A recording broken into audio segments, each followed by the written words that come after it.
Michael Breen's Kim Jong-il, North Korea's Dear Leader, offers an in-depth exploration of one of the most enigmatic and controversial figures of modern history. As the leader of North Korea from 1994 to 2011, Kim Jong-il ruled with an iron grip, perpetuating the totalitarian system established by his father, Kim Il-sung. Breen's book delves into Kim Jong-il's life, ideology, and leadership, painting a complex portrait of a dictator whose rule was marked by isolation, propaganda, and nuclear brinkmanship. This analysis will examine Breen's key arguments, the historical and political context of Kim's rule, and the broader implications of his leadership on North Korea and the world. Michael Breen's approach to Kim Jong-il. Michael Breen, a journalist with extensive experience in Korean affairs, approaches Kim Jong-il's life with a blend of biography and political analysis. His writing is informed by interviews with defectors, historical records, and reports from intelligence agencies.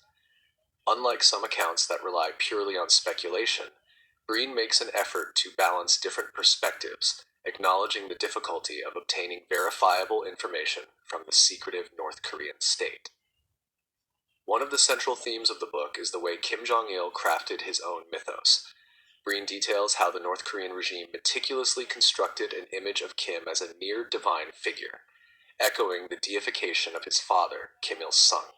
This cult of personality played a crucial role in maintaining his grip on power, despite widespread poverty and economic decline. Early life and rise to power. Breen traces Kim Jong-il's early life, which remains shrouded in myth and state propaganda.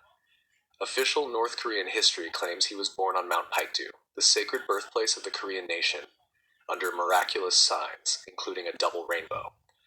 However, external sources suggest he was actually born in the Soviet Union, where his father was in exile during World War II.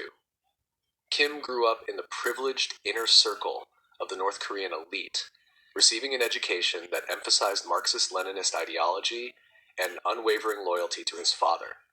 He was groomed from an early age to inherit power, though his ascension was not guaranteed. Unlike other communist states, where leadership transitions were often tumultuous, Kim Il-sung sought to establish a hereditary dynasty. This was an unprecedented move in the socialist world, effectively transforming North Korea into a monarchy in all but name. Kim Jong-il's rise to power began in the 1970s when he took control of the propaganda and culture departments of the Workers' Party. Breen highlights how Kim mastered the use of media and ideological indoctrination, refining the state's ability to control information and manipulate public perception. By the 1980s, he had consolidated power, eliminating rivals and ensuring that by the time of his father's death in 1994, his succession was uncontested. The nature of Kim Jong-il's rule. Breen's analysis of Kim Jong-il's leadership focuses on his ability to maintain absolute control despite internal and external challenges. His rule can be characterized by several key features. 1. Totalitarianism and the cult of personality. Kim Jong-il maintained and expanded the cult of personality begun by his father. His image was omnipresent in North Korean society, and citizens were required to show reverence toward him in all aspects of life. Breen discusses how North Koreans were indoctrinated to believe Kim possessed near supernatural abilities, including the power to control the weather and write operas and military strategy with genius-level precision. This personality cult was reinforced through strict control of information, censorship, and a vast network of informants that ensured no dissenting voices could emerge. The regime's ideological system, Juche self-reliance, became a tool to justify extreme isolationism and economic policies that prioritized military strength over civilian welfare. Economic decline and the arduous march. One of the darkest periods of Kim's rule was the famine of the 1990s, known as the Arduous March. After the collapse of the Soviet Union, North Korea lost its primary source of aid and trade, leading to economic disaster. Millions of North Koreans died of starvation, and the government's response was largely inadequate. Rather than implementing economic reforms, Kim maintained rigid central control, ensuring that food distribution favored the elite and military while ordinary citizens suffered. Breen argues that Kim's ability to maintain power during this crisis was a testament to the strength of the propaganda system. Even as people starved, they were led to believe that their suffering was the fault of external enemies, primarily the United States and South Korea. 3. Brinkmanship and nuclear ambitions.